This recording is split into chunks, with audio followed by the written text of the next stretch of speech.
Welcome to Butcher Block Horror Podcast, where we exhume horror movies from the past and cut into what makes them so delectable.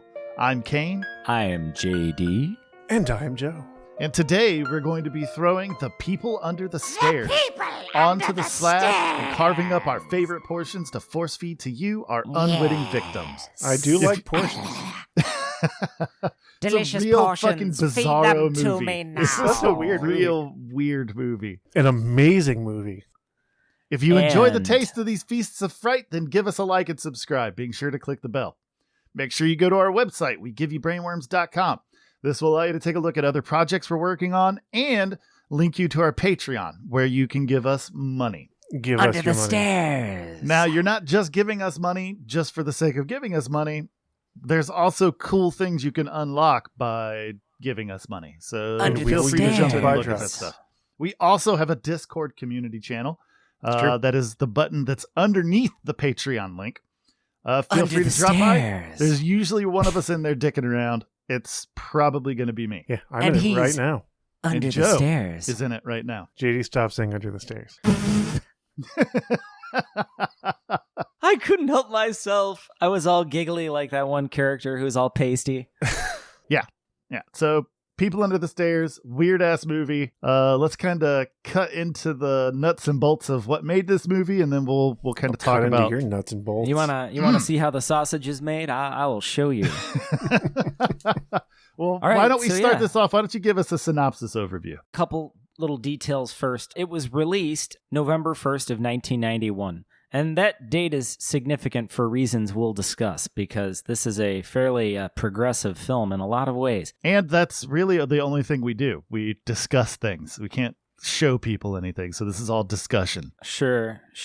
So yeah, it had a budget of $6 million. It had grossed 31.4. Nice. And it has a screen time of 102 minutes. So yeah, the synopsis. A young and impetuous yet courageous Poindexter, a.k.a. Fool Williams, breaks into the home of his landlords, who were some real grade A shitbags. Poindexter, a.k.a. Fool, discovers this gruesome scenario of incest, mutilation, and imprisonment, a scenario he's desperate to escape from. There it is. That's the synopsis. I thought you were going to go like all in with the synopsis, JD. That was actually fairly concise. Yeah, Oh, that was thank you. right to the point. No, that was a synopsis overview. No, that was good, but it wasn't what you kind of set up that you were going to do. Well, maybe I was trying to throw you two bastards off my trail for a change. Oh, shit. It worked. I threw you a curveball, didn't I, fuckers? You got did. us. Yeah. Gotcha. Good, Trixie didn't I? Hobbitses. Not sure what you gained out of it, but you know Ah, what? You Yeah, got a it. full erection, a full long erection. Well, you know, there it is. You won a victory in a war that doesn't exist. Yep. No, I beg to differ. You guys are trolling me on a weekly basis over the synopsis, and so I decided to fire back. Well, I would Hope you like to took say cover. I'm not trolling you, all right? Feels when like I it. ask for a synopsis, I You don't internet need you to give me bully. the entirety of the fucking plot. You're I a just want bully. to know what the movie's about. I don't want you to tell me the whole story. JD, you give us whatever synopsis is in your heart and don't And let that's Kane what I beat down your do. dreams. I am relentless. No one's gonna beat down the door of my dreams. No ever. one You puts just JD in gave the us a corner. perfect synopsis, so why don't we talk about the director? Because Well, now next week I'm gonna give you a stupid fucking jerk bag synopsis. Just a play-by-play Just account to of the play movie. with your emotions. You ungrateful son of a bitch. No, All right, I'm so- happy. I'm very all right, happy here we with the go. synopsis. Thank you. So yeah, this movie is actually fairly loosely based off of real life events. Huh. Did you know that? I did not know that. So yeah, Sorta. in 1978, a pair of burglars break into a home in Los Angeles. Were they hamburglars? Rubble. Yes. They were not, but they discovered badly abused children intentionally locked away in the basement of the home they broke into. That's fucked up. Yeah, it's quite fucked up. So, yeah, the director, Wes Craven, born in Cleveland, Ohio. He's one of you guys. Oh, this whole fucking movie is chocked full of Ohio people. Mm-hmm. Ohio people in the fucking house. He was born in Cleveland in 1939. And sadly, he passed away in 2015 at the age of 76. And Wes Craven is a fantastic filmmaker and director. Very well known and respected in the genre of horror. And also did a little brief stint of acting and is also a novelist, which, Joe, I'm sure you will be discussing later.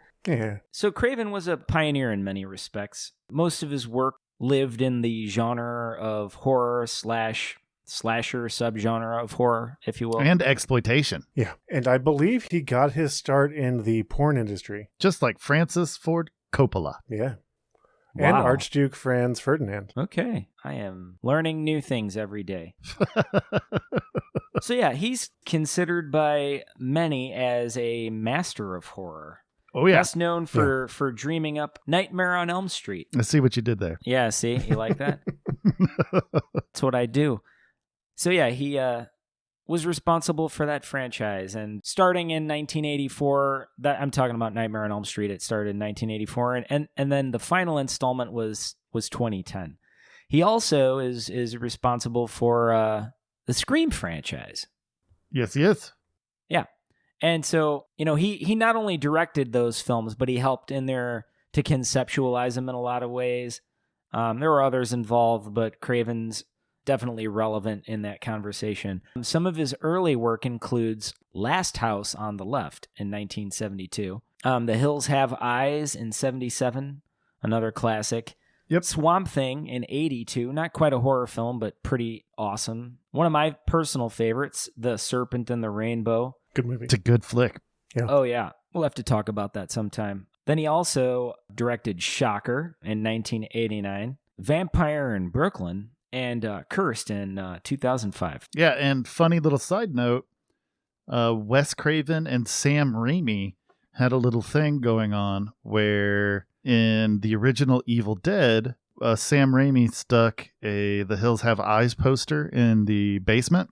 Mm-hmm. And as to say, this movie's so scary that this scary movie, was a movie in this world. Right. Awesome. And then the Nightmare on Elm Street actually has a clip of the original Evil Dead on the screen when Johnny Depp is watching TV, right? Mm-hmm.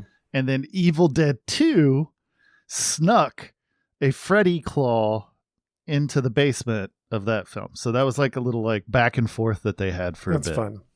Kind of like Awesome. George Lucas and Steven Spielberg. I don't know who those guys are and I don't care. Because they don't make horror movies. Exactly. Fair. Steven Spielberg. Also that Steven Spielberg's from Cincinnati. I didn't know that. I feel like I should have known that, but I didn't. Yeah, he was here till he was 6, and then his folks moved him to New Jersey because his dad got a job at RCA. I'll be damned. Huh. So yeah, why don't I go ahead and blabber on about the producers of the film? Yeah. Why don't you fill If us you out? want, yeah. Yes. Sure. My apologies, JD. There's just so much knowledge. there's a lot that of goes knowledge. around. Yeah. There's so much meat on the bones of the people under the stairs. Oh, very, very clearly. All right. So are you both just going to do this whole episode? A little bit. You want to fight about it? No. Just let it go. We're just going to torment you tonight. Anyway, The People Under the Stairs was co-produced between Stuart M. Bessert and Marianne Maddalena. I'm going to talk about Maddalena first because her and Wes Craven had a joint production company together called Craven Maddalena Films at one point. Maddalena was born in Michigan in 1963. She's an American film producer. She was really best known to be Wes Craven's choice producer for many, many years. Maddalena worked on Last House on the Left in 2009. Which is a fucked up movie. Yeah. And the entire Scream franchise she had produced. She's also credited as the executive producer of the Scream TV series that took place between 2015 and 2019 on VH1. MTV. Well, it did start on MTV and then it moved over to VH1 at a certain point. It's so weird. Right. It is weird. She had produced Cursed in 2005, People Under the Stairs, Vampire in Brooklyn, shocker, Wes Craven's New Nightmare, the remake of The Hills Have Eyes, and she was a producer of a horror film completely unrelated to Wes Craven. It was directed by Nicholas Mastandera, and it was called The Breed, and that came out in 2006. Nice. So, I'll go on and talk about Stuart M. Besser a little bit. He was the co-producer. Besser was born somewhere. Very hard to find details on. And he was hatched from an egg on the moon. At some time. He's best known for Molly's Game, 3:10 to Yuma, Crossfire Hurricane, Our Brand is Crisis, that came out in 2015, and I think I hear Kane's pee-pee twitching, because that's a Sandra Bullock movie. Does Why it make would an my audible pee-pee noise twitching? when Kane's dick twitches? No, hold on. First off, Yeah, I heard why like on it was earth like would doink, my doink, dick doink, doink, twitch? doink, doink, doink, doink, Yeah, doink, doink. why would that happen at the mention of Sandra Bullock? Well, because I didn't really mean that, but this movie has these like incestuous undertones to it, so I thought I'd throw something extra gross in there Like for you. weird to my fucking famous non-existent sibling relationship with the older sister I don't have. But would like to be taken around the mall with? Precisely. I'd like her to take me to Hot Topic and let me pick out bad music and even worse clothing. Yeah, And order slices of Savaro's pizza. right. Exactly. Get some Exactly. Backstreet Boys records from FYE. And then maybe get some Cinnabon afterwards. Some Cinnabites. You gonna order some Cinnabites together? Delicious. Shut the fuck up. You I know what? will. You know what? I'm cutting all of this out.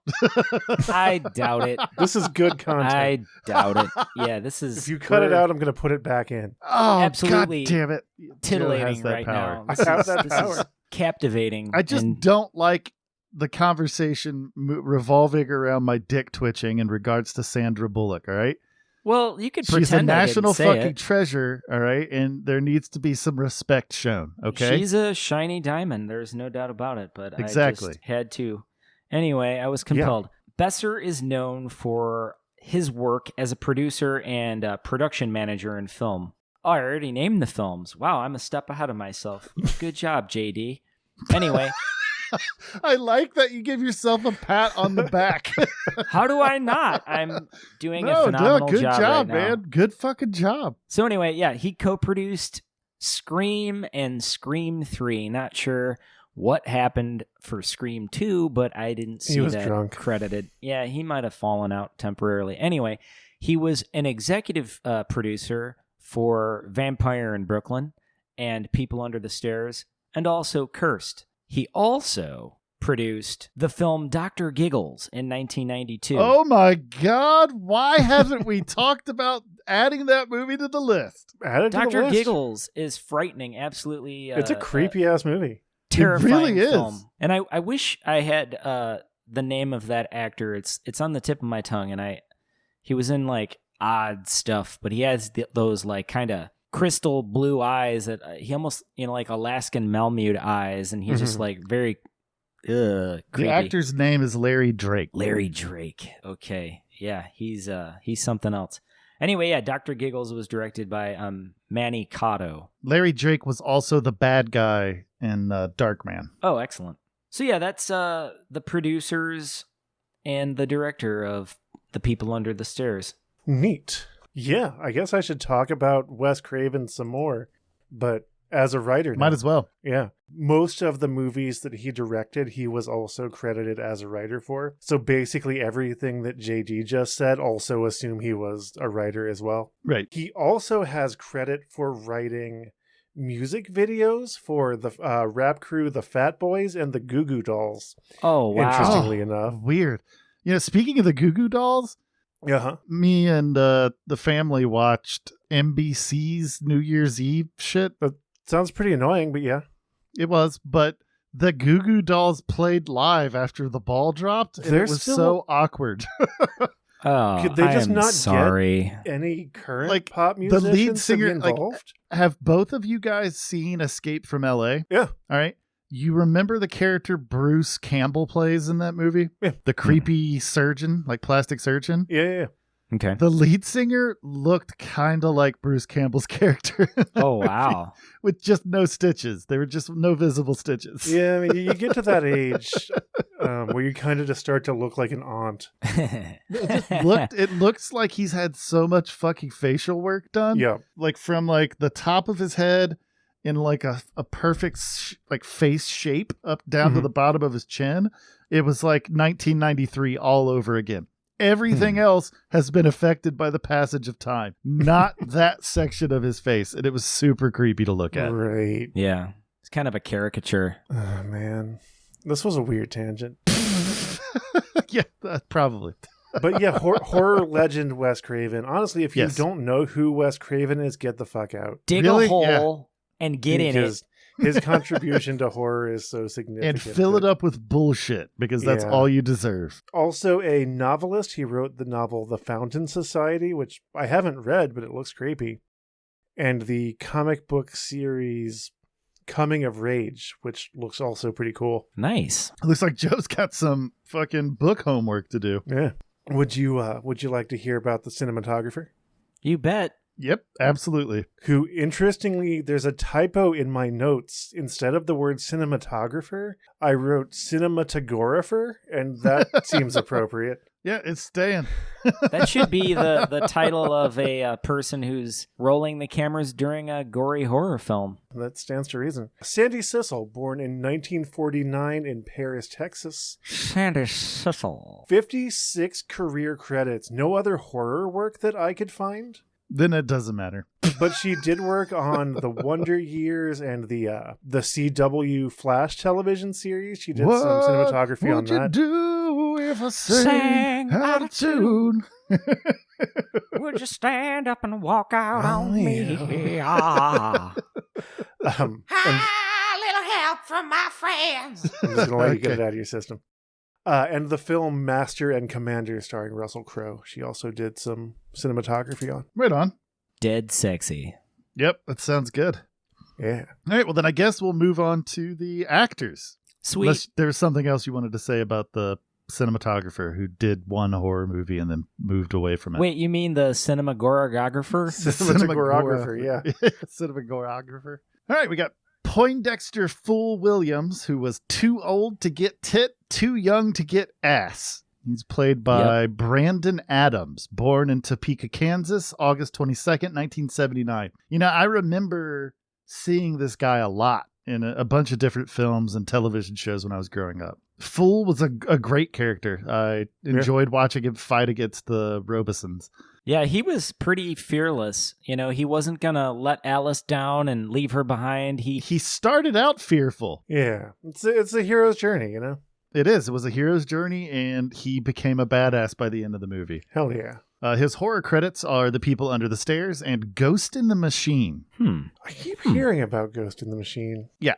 All right, so next we've got Daddy, or Eldon Robeson, the dancing inbred killer. And he was played by Everett McGill. I like seeing Everett McGill in things. I do too. He was born in Miami Beach, Florida, October 21st, 1945. We've seen him in Silver Bullet. And then he did a lot of shit with like Twin Peaks and David Lynch. That's why I like it when he shows up and stuff. Yeah, I know, Joe. I'm a big Twin Peaks fan. Yeah, he retired and was basically just living in obscurity on a farm out in the sticks somewhere. And Joe's favorite fucking person in the world, David Lynch, convinced him to come out of retirement to do Big Ed Hurley again. Twin Peaks The Return was amazing, and everyone should watch it. I don't care. The character he plays is in this movie is definitely some hardcore social commentary on late stage capitalism. This movie had some stuff to say, and I was here for it. Oh, yeah. You know, there's a lot to unpack with this character. You know, he's super twisted and you guys probably even noticed it. He just makes me uncomfortable. Yeah. And every other scene, he was in a Gimp's costume. Yeah. I mean, I don't kink shame. If people like to be in a Gimp suit, that's fine. But like it's way totally fine. He interacted with his sister was so cringy, like calling her mommy. Right. And then there's the pinnacle of this, like the best just like the best way to describe it is at the end of the movie, he's in the attic with Alice. Yeah. And she asks to be let down, and he just quietly grabs his cock. Yeah. On the outside, like puts his hand on the outside of his cock in his gimp suit and just and he lets out this gross sigh that and he had this kind of weird cringe. like Jerry Falwell energy that just made the shit that he was doing that much more upsetting. Yep. And his catchphrase, "Burn in hell," was just it was just gross. Yeah, they so creepy. They said that a lot. Yeah, they said that a lot in the film. Yes, they did, and it was awful. His portrayal of Eldon Robeson / Daddy was very convincing to the point where I remember when I watched this movie as a kid, seeing him in other things immediately triggered that like fight or flight feeling in my stomach. Sure, like he was that powerful in this movie. Not to be undone, but Mommy Mrs. Robeson is also super creepy. Yup. Oh, yeah. She looked like Zelda from Pet Sematary, in my opinion. I know I mentioned that many times. So she definitely had like some weird Wicked Witch vibes too. And she was played by Wendy Robbie, who was born in Cincinnati, Ohio, October 6th, 1953. No shit. She made her acting debut in Twin Peaks. In fact, most of her career is thanks to David fucking Lynch. Right. I find that unfortunate, but I think it's great. Yeah, I know, Joe. Her horror credits include People Under the Stairs, The Dentist 2, and Vampire in Brooklyn. She mostly did television, though. Right.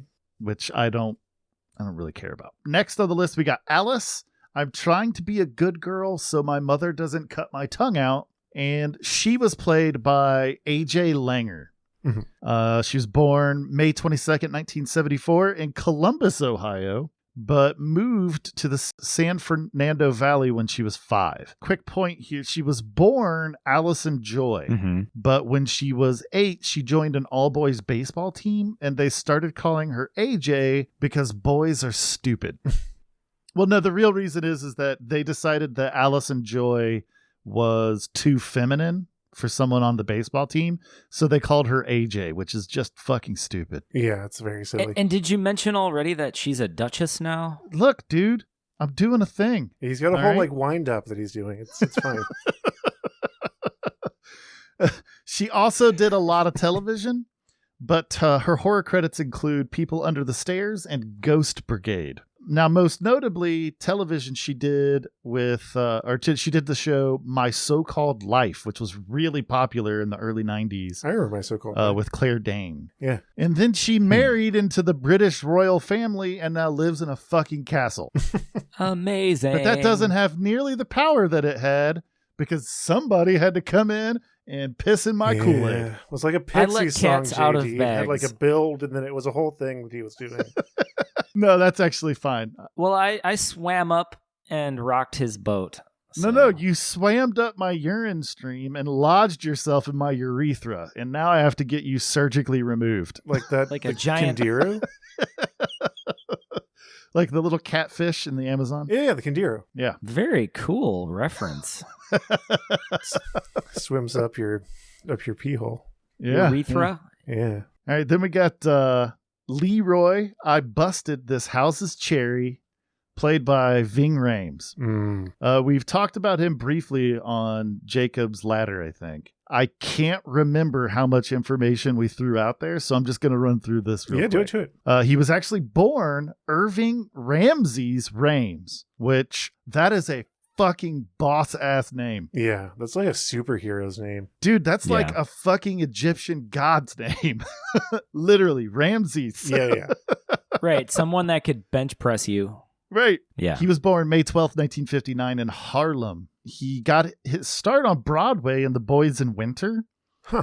Yeah, and he's got a long and storied career in action films and heist films and shit like that. And I'm pretty sure we mentioned that stuff before. But his horror credits are Jacob's Ladder, People Under the Stairs, Dawn, and Day of the Dead remakes. Yep. And interestingly, he starred in a movie filmed in Cincinnati called Seven Below. The movie was shit. It was like, it was a movie that I didn't like. So that's... Yeah, because I've seen the kind of horror movies that you're like, yeah, I like that, okay. Yeah. So if it's a horror movie and you didn't like it... No, I hated it. Oh my God. I was almost it didn't worse finish than it. what was that movie? Spasms? Oh, Spasms, that's right. Yeah, it was worse than Spasms. Oof.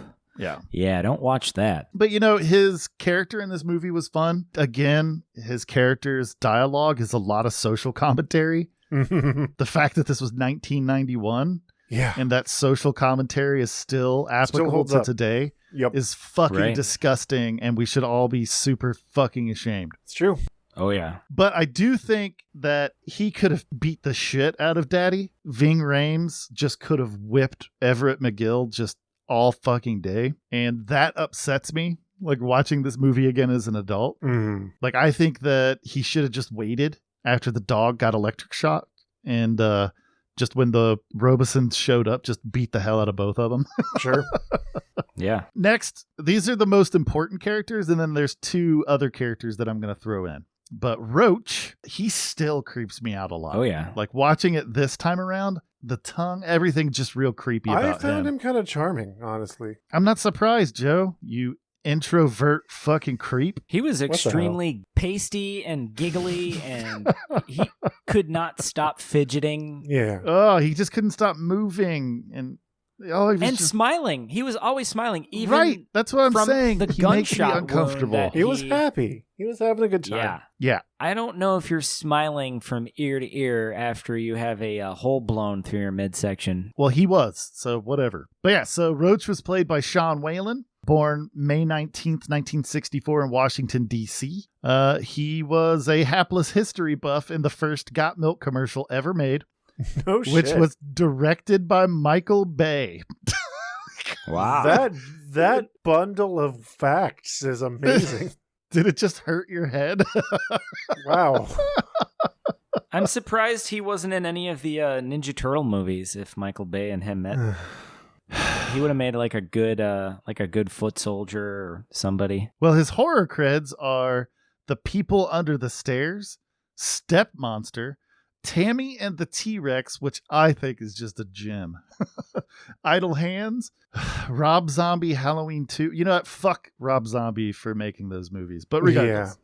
We need to watch one so that we can really Death get House out there why his movies are bad. And 3 from Hell. Ugh. And then Sean Whalen did a bunch of television that I don't care about. Because none of it was horror. Yeah, exactly. I get that. Yeah. So then we have Ruby. The 90s thought witchcraft was really cool. And she was played by Kelly Jo Minter. And she was born July 14th, 1966 in Trenton, New Jersey. She began her career behind the scenes as a grip on mainstream and porno movies. Nice. She showed up quite a bit, in television and movies in the 80s and 90s, but her horror and credits include The Lost Boys, A Nightmare on Elm Street Part 5, The Dream Child, and The People Under the Stairs. Nice. There was this weird 90s let's make this person like a white witch kind of thing. Yeah, that didn't really go anywhere. Super weird. Yeah. Yeah, because when I was a kid, now mind you, I had a fundamentalist, scary ass Christian dad. The satanic panic was in full effect. Right. Like I remember being terrified at going to bed one night because I had heard some rumor that Satanists were going to kidnap blue-eyed, blonde-haired boys and sacrifice them. And one of my best friends...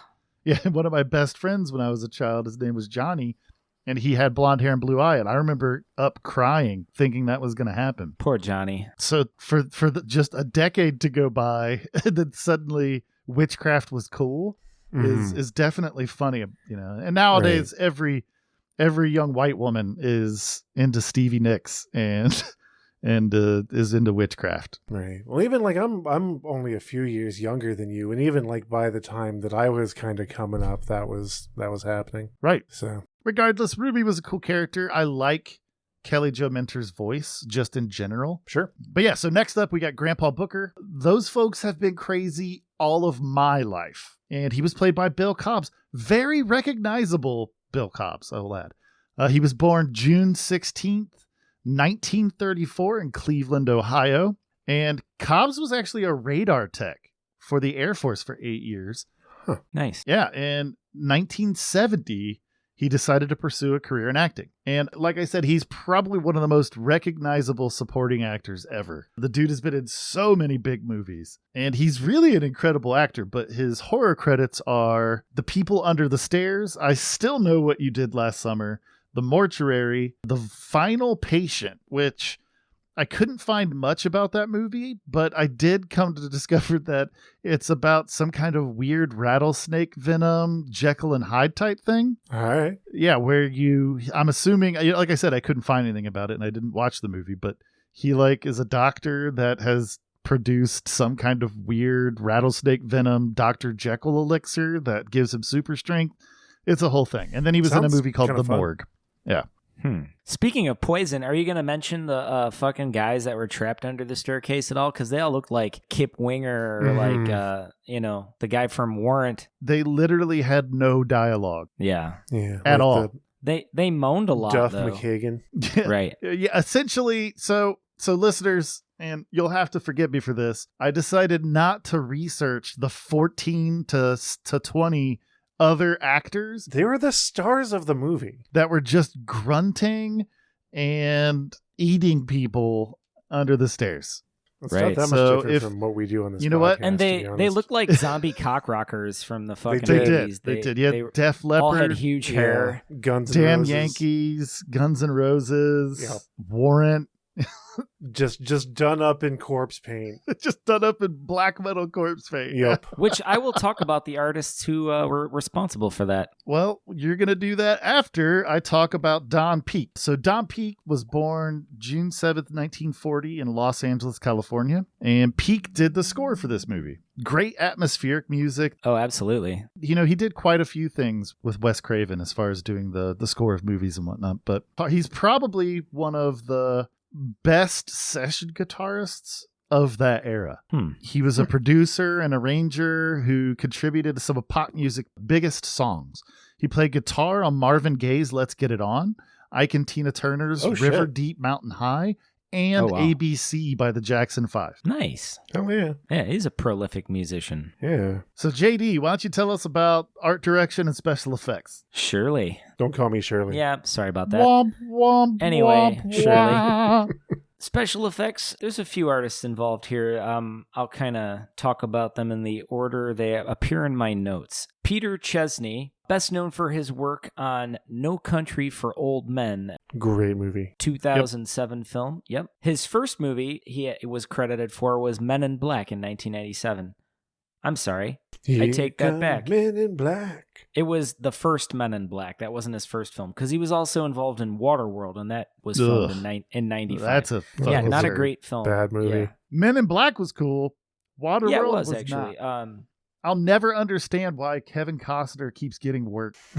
Yeah, Dude, that's, after it's seeing rough. him in fucking Robin Hood, Prince of Thieves, Yeah. Alan Yeah. Rickman made that movie.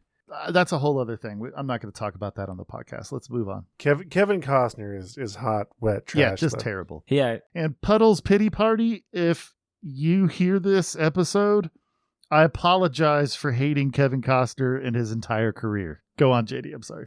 you don't have to apologize.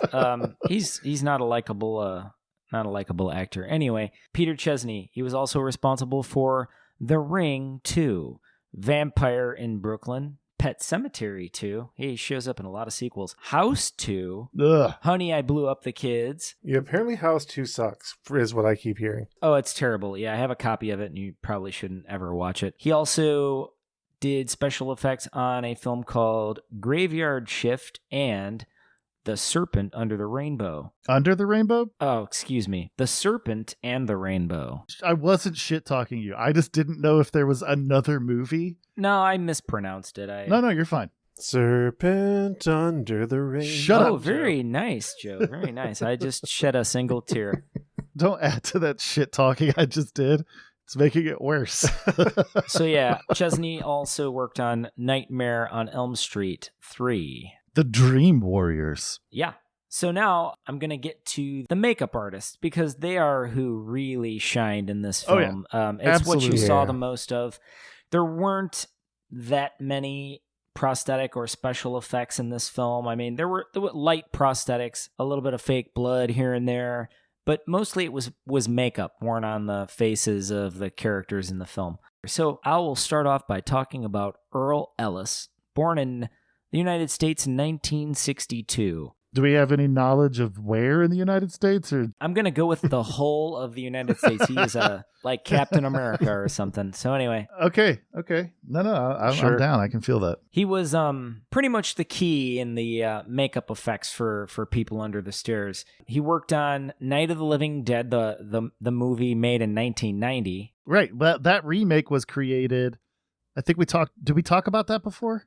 Briefly. Yeah, so Tom Savini did that because Yes. George Romero lost the rights to the original Night of the Living Dead. It became public domain the second that it was released. Oh, wow. So Tom Savini was handpicked by Romero to helm the remake. Nice.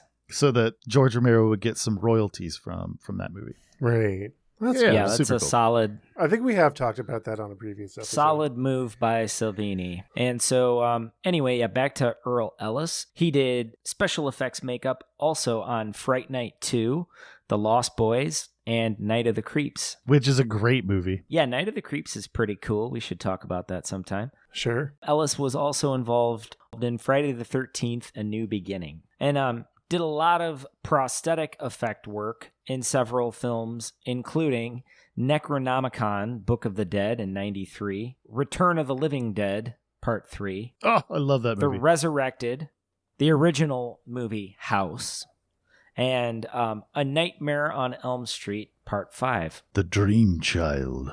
So the next makeup artist, a very significant makeup artist in The People Under the Stairs, was Mark Maitre. He was the key special effects makeup technician, and he has 29 makeup effect credits, including Night of the Creeps of 1986, Return of the Living Dead 2, Texas Chainsaw Massacre Part 3, Wes Craven's New Nightmare, The Cell, Necronomicon, The Relic, and The Devil's Rejects. So yeah, between those two makeup artists and the special effects coordinator, that they're pretty much responsible for like 60%.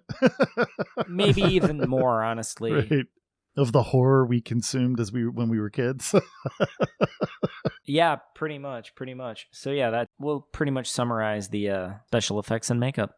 All right, awesome, man. Right on. Well, why don't we go ahead and talk about our personal experience with the movie? Joe, this was your pick, so it was. Even if we didn't start with you in general, it would be important that you start us off today. I love everything about this movie. The very anti-capitalist sentiment that runs through it is amazing.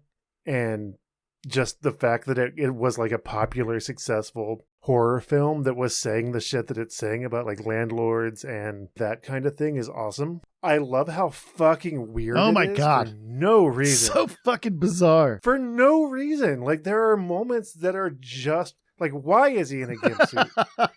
Yeah. There's nothing about his characterization that suggests that he's into any kind of sadomasochism. Why is he in a gimp suit? Because it's just weird to see him running around in one. With a shotgun. There's no with other a reason. bayonet on the front of it. You don't Right. normally put a bayonet on the front of a shotgun. No, why Not would you? unless It's a you're in shotgun. World War Fucking- II. Even World War II, they didn't put bayonets in their shotguns. Those on their rifles. Right. Like there are so many moments running through the movie that the only justification is that either Wes Craven or someone on the costume staff or somebody in the design process was like, it'd be real fucking weird if this happens. and they were just like, yeah, do it. Yeah. Run it. It's great. I'm into it.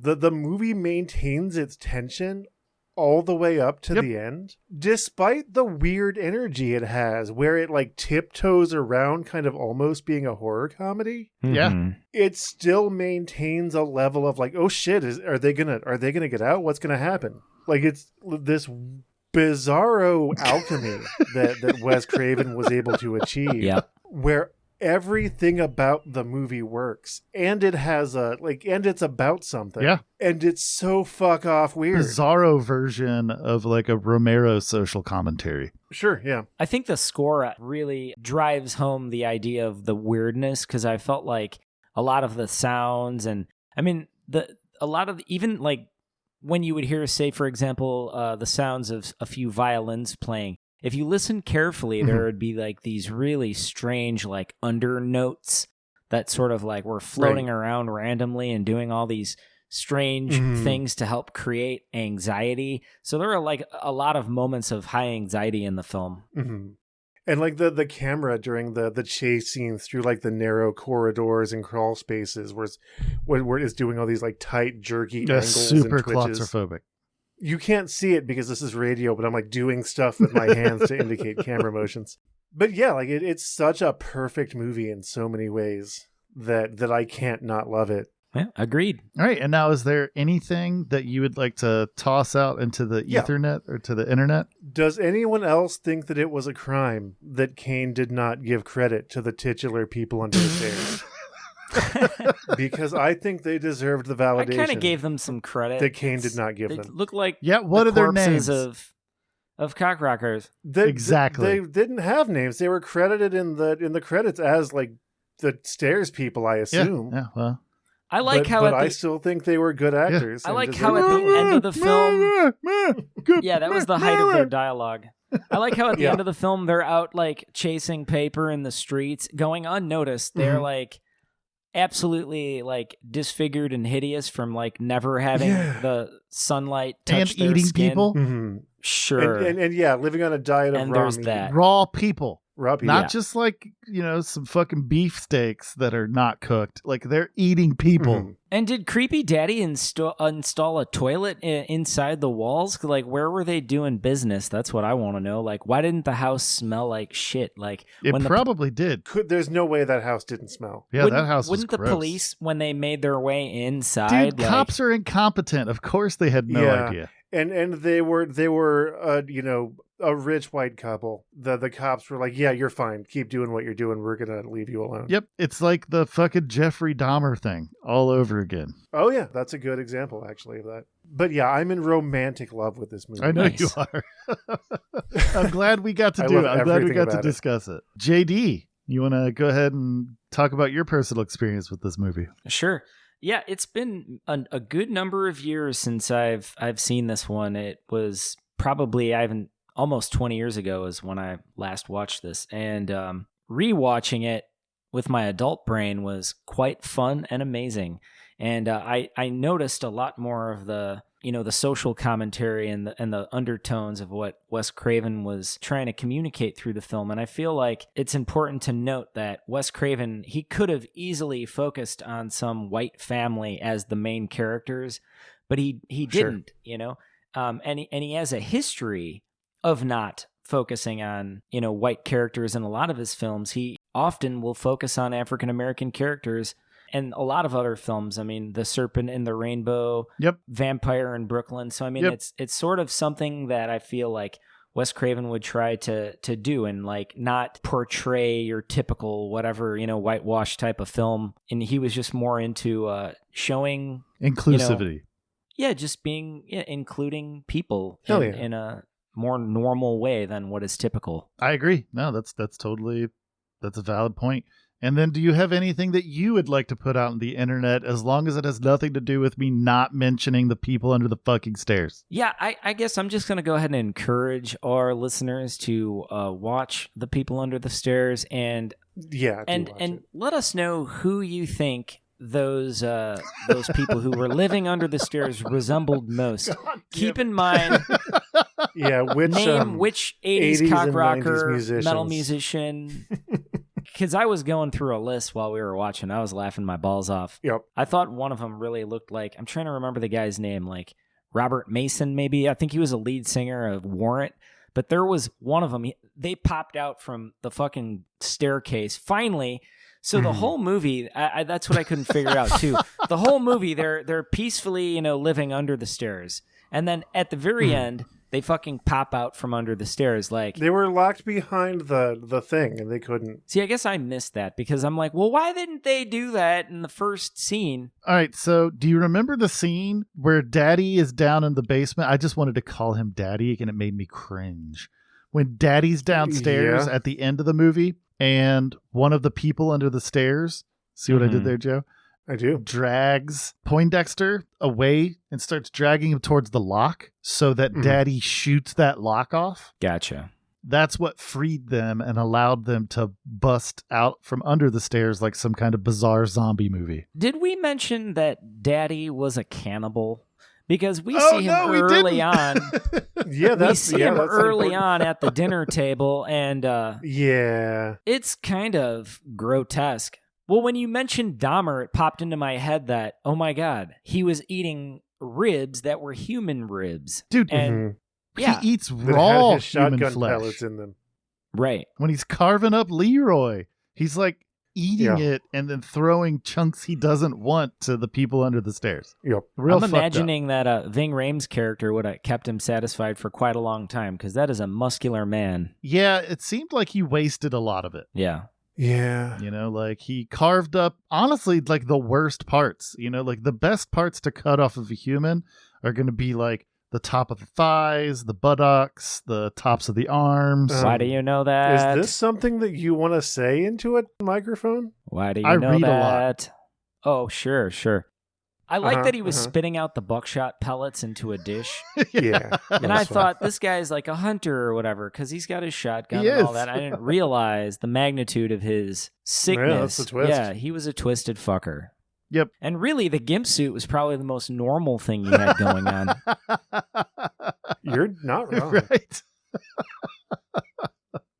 Yeah. So yeah, Kane, how about you? What are your thoughts on this? You know, I haven't seen this movie since I was very young. I loved it back then. I watched it a ton of times when I was a kid. And, you know, as is the stance with a lot of things, the social commentary went right over my head. I got that rich people were bad, but the morals around race and that just went right over my head because the class division component. I'd like to mention one other thing, not to cut you off, but you are cutting me off. Remember JD. the TV that was facing the vents? Yes. Mm-hmm. That was footage from the Gulf War, and I believe at the time that this movie came out, that was still going on, like Desert Storm or whatever. Yeah. That's all. Okay. Well, I lost my fucking train of thought, so thanks a lot. Oh, it's in there somewhere. It's gone. It's in there. Nope, it's gone. Just massage your scalp. Hold on, let me do that. Adi. Oh, there it is. There it is. There it is. Watching it as an adult, I enjoyed it even more because I understood more of what was going on, what was being talked about, that kind of stuff. The thing that I would like to put out into the internet for our listeners is, wouldn't it be awesome to have a sequel that just focused on reintegrating the people under the stairs back into society? That could be fun. Yeah, because obviously there's going to be therapy, there's going to be physical therapy, there's going to be so much that's going to have to happen. Or at least make a Geico commercial. And then they could call that movie The People Who Used to Be Under the Stairs. Right. The people over the stairs. They could start their band back up. No, that time is gone. There's no Go place on tour again. In modern tell music that to all the butt rock bands for out fucking butt rock that were still touring before our little Aunt Rona showed up. There were all kinds of cock rock bands touring before that happened. Well, if you watch The People Under the Stairs, let us know what you think. Please do. And you should watch it because it's a good flick. It's a beautiful movie. I concur. Do you gentlemen have anything else to say about this? Just watch the fucking movie. All right, cool. Yeah, Watch you the can movie. find us at WeGiveYouBrainworms.com, as well as most the places that podcasts live. Send us a message or comment. Follow us. Give us some feedback on what you think about the podcast, all that jive. Join us on Discord.